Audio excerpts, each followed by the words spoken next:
ಈಗೇನೋ ಅವರ ಪಕ್ಷದಲ್ಲಿ ನಡೀತಿರ್ತಕ್ಕಂಥ ಈ ಒಂದು ಮುಖ್ಯಮಂತ್ರಿಯ ಕುರ್ಚಿಯ ಕಲಹದಲ್ಲಿ 5 ಕಡೆ ಅಹಿಂದ ಬೆಂಬಲಿತ ಸಮಾವೇಶವನ್ನು ನಡೆಸಲಿಕ್ಕೆ ಹೊರಟಿದ್ದಾರೆ. ಇವತ್ತು ನಾನು ಮಾಧ್ಯಮದಲ್ಲಿ ಗಮನಿಸ್ತಾ ಇದ್ದೆ, ಈ ಅಹಿಂದ ಹೆಸರಿನಲ್ಲಿ ಯಾವೊಂದು ಸಭೆ ನಡೆಸ್ತಾ ಇದ್ದೀರಿ, ನಾನು ಒಂದು ಪ್ರಶ್ನೆಯನ್ನು ಇಡ್ಲಿಕ್ಕೆ ಬಯಸ್ತೀನಿ. ಮುಖ್ಯಮಂತ್ರಿಗಳಿಗೆ ಅಹಿಂದ ಚಾಂಪಿಯನ್ ಅಂತಕ್ಕಂಥ ಒಂದು ಬಿರುದನ್ನು ಕೊಟ್ಕೊಂಡಿದ್ದಾರೆ ಆ ಸಂಘಟನೆಗಳು. 2023, 24, 24, 25, 25, 26 ಈ 3 ವರ್ಷದ ಶಿಕ್ಷಣ ಕ್ಷೇತ್ರದಲ್ಲಿ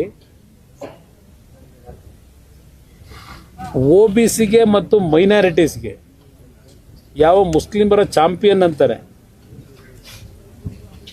OBC ಮತ್ತು ಮುಸಲ್ಮಾನ್ ಬಂಧುಗಳಿಗೆ ಮಕ್ಕಳಿಗೆ ಸ್ಕಾಲರ್ಶಿಪ್ಪನ್ನು ಕೊಡ್ತಕ್ಕಂಥ ಇಶ್ಯೂನಲ್ಲಿ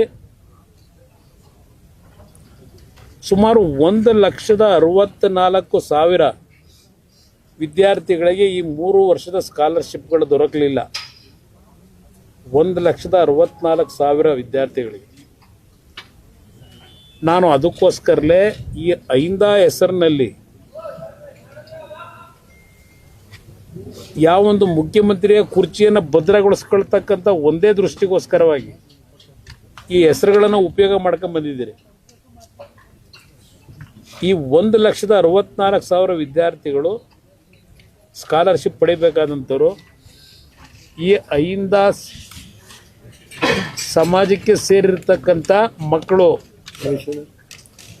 ಎಷ್ಟರ ಮಟ್ಟಿಗೆ ಈ ಮಕ್ಕಳ ಒಂದು ವಿದ್ಯಾಭ್ಯಾಸಕ್ಕೆ ಈ ಒಂದು ವರ್ಗದ ಜನರಿಗೆ ಈ ಸರ್ಕಾರ ಕಳೆದ 3 ವರ್ಷದಿಂದ ಹಣ ಬಿಡುಗಡೆ ಮಾಡದೆ ವಂಚನೆ ಮಾಡಿದ್ದಾರೆ. ಅಧಿಕಾರಿಗಳು ಹೇಳ್ತಾರೆ ನಮ್ಮ ಇಲಾಖೆ ತಪ್ಪಿಲ್ಲ, ಆರ್ಥಿಕ ಇಲಾಖೆಯವರು ಹಣ ಬಿಡುಗಡೆ ಮಾಡಲಿಲ್ಲ, ಆರ್ಥಿಕ ಇಲಾಖೆಯವರ ಲೋಪದೋಷದಿಂದ ಈ ಹಣ ಕೊಟ್ಟಿಲ್ಲ ಈ ಕ್ಷಣದವರೆಗೆ. ಆರ್ಥಿಕ ಇಲಾಖೆ ಬಗ್ಗೆ ಚಾರ್ಜ್ ಮಾಡ್ತಾ ಇದ್ದಾರೆ ಅವರು, ಆ ಇಲಾಖೆಯವರು. ಅಂದರೆ ಮುಖ್ಯಮಂತ್ರಿಗಳು ಎಷ್ಟರ ಮಟ್ಟಿಗೆ ಈ ಅಹಿಂದ ವರ್ಗದ ಜನರ ರಕ್ಷಣೆಯನ್ನು ಮಾಡ್ತಾ ಇದ್ದಾರೆ ಅನ್ನೋದಕ್ಕೆ ಇದು ಒಂದು ಉದಾಹರಣೆ.